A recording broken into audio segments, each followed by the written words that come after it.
In this video, I'm going to show you the 7 steps my wife and I use to budget and save for Christmas every single year. We do this every year to save hundreds of dollars before the holidays come, and we never get stuck with extra credit card bills in January. Hi, I'm Dan Hines, founder of Adulting with Money, where young couples learn to craft their financial future together. The holidays are stressful enough, and these 7 steps will help you focus on family and fun when it comes to Christmas time.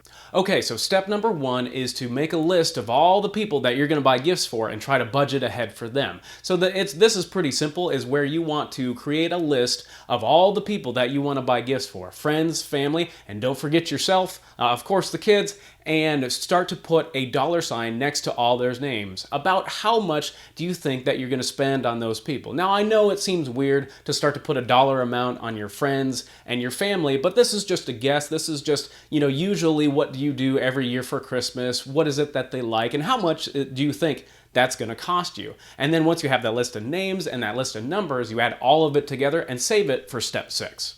And step number 2 is to create a budget for traveling. It's the holidays, you're probably going to travel. Hopefully it's close, maybe it's far away. Maybe you're like me and my wife, where we've got to switch off holidays, where we go to my family for Thanksgiving and her family for Christmas, and then the next year we flip-flop. But you want to try to plan for that ahead of time. Do you think you're going to fly? Do you think you're going to drive? How much are airline tickets? And look, the problem is traveling always gets a little bit more expensive each year. Gas prices might be a little higher, airline tickets might be a little bit more, baggage fees might be a little bit more. So look at what you did this last year and then start to plan ahead. Well, are we going to buy plane tickets, or do we want to try to drive this year? And then once you have an idea of how much that traveling is going to cost, then you take and you add everything up, and then you've got a number, and you want to save that number for step 6.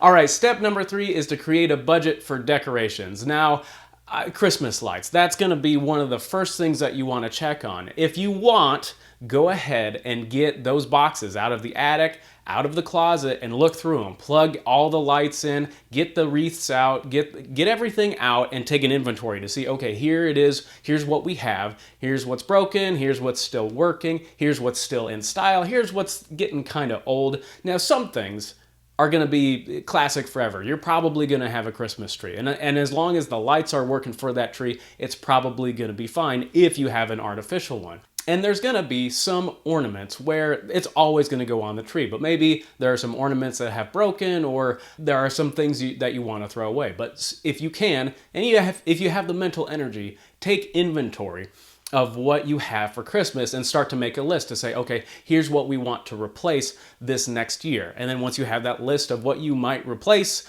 how much gift wrapping do you have, how many bows do you have, how much tape and scissors do you have, start to put a number next to all of those things. And again, create a giant number, then you're going to save for step 6. All right, now step number 4 is to create some sort of budget for food. If you are the type of family that is going to host a lot of people, if you go to a lot of office parties or church parties or school parties where you're going to be baking a lot of cookies, baking a lot of things, cooking a lot of food, having a turkey, have an idea for how much extra those groceries are going to be. And you could just guess. I mean, if you want to throw in $100 to say, hey, $100 is probably going to cover the extra Christmas dinner. It's going to cover all of those baking things that we're going to have, and call it a day, that's okay too. So you want to, again, try to make a list of all the stuff that you're going to bake, guess on how much each thing is going to cost, add it all together, and you want to save that for step 6. All right, now step 5 is we're going to switch gears, and you want to create what's known as a sinking fund. Now, if you don't know what a sinking fund is, really shortly, it is a way to save up for something that you're planning to do. Now, it's different than an emergency fund. An emergency fund is where you have cash sitting around for something that you don't know what's going to happen. But a sinking fund, having some sort of jar or envelope or bank account where you know you're going to go on vacation, or Christmas is coming, or something is coming, but you need to have that bucket, that envelope, that bank account ready to start putting money into. So step 5 is going to be create that sinking fund. And there's a couple ways you can do this. You can actually get a paper envelope where if you want to save actual cash in it, that's fine. Don't worry about inflation because you're only saving up for 1 year at a time. Number two is that you could get an extra bank account. Is that if you have a credit union or a bank that you can open just a free savings account or a free checking account, don't have anything with any fees, don't worry about a debit card because you're just going to move it and spend it somewhere else, then you can go ahead and get that account set up and start shoving money in there. Another way is to have a digital sinking fund. My wife and I like to use budgeting apps to make our lives easier, and so we use the software to track how much we're saving for Christmas. And so all of our cash is in our savings account and checking account, but the software keeps track of all of our sinking funds for us. Now, I'm a nerd about that, and that's a little bit complicated. The best thing to do, honestly, just open a separate banking account because it's Christmas. You're going to use it again next year too. All right, so now we're on to the famous step 6. Now in steps 1 through 4, you added up a bunch of stuff for your gifts, for your traveling, for your food, and for your decorations. And you take all those numbers and combine them into one thing and say, okay, this is the number, this is the goal, this is the finish line that we're aiming for to save up for Christmas over time. And so with that, you have the big number for step 6, but also you need to take that number and divide it by how many months are left until November or December. Now, honestly, if you can, try to save up what you need for Christmas by November, because we all know there's going to be the Black Friday sales, the Cyber Mondays, the Shop Local Saturdays, and so you want to have that money ready to go so that when you start spending it, you have it ready to go.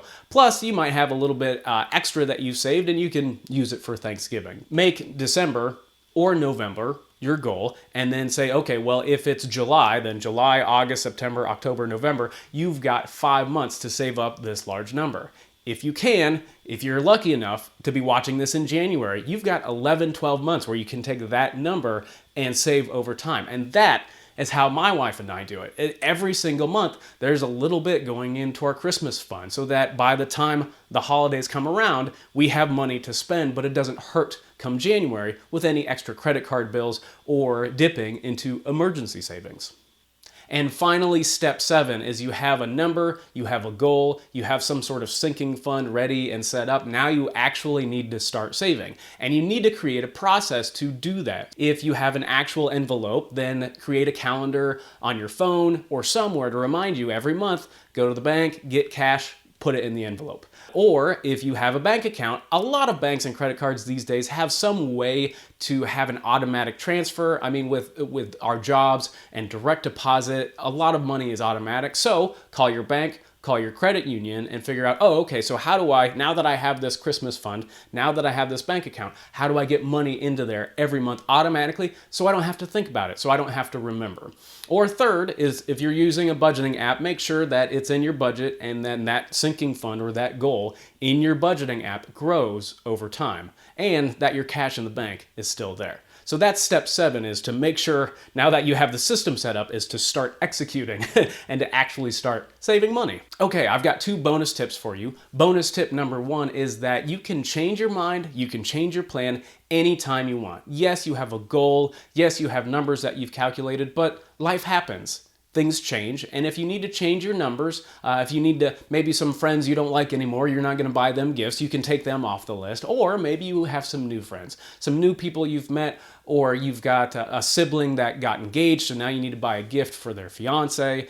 Whenever things change with your plan, it's okay to change it. So if you haven't written all this stuff down and saved it somewhere, whether it's on a Google Drive, on your laptop, or on a piece of paper, make sure that it's written down, and you can change your plans over time. That's fine. That's 100% normal. And bonus tip number 2 is if you like this process for Christmas, you can do it for any other holiday that you really enjoy. Maybe 4th of July in your family is a really big deal. Or maybe Thanksgiving is a really big deal. Or maybe Labor Day is a really big deal. If you have a holiday that is a really big deal for you and your family, and you want to save up for it, or there's a huge financial stress or burden or expense that you need to plan ahead for, using this exact same process for that holiday works perfectly. Thanks for watching. If you've ever used this process before and you have extra tips, leave a comment below or ask a question. I'll be sure to answer it.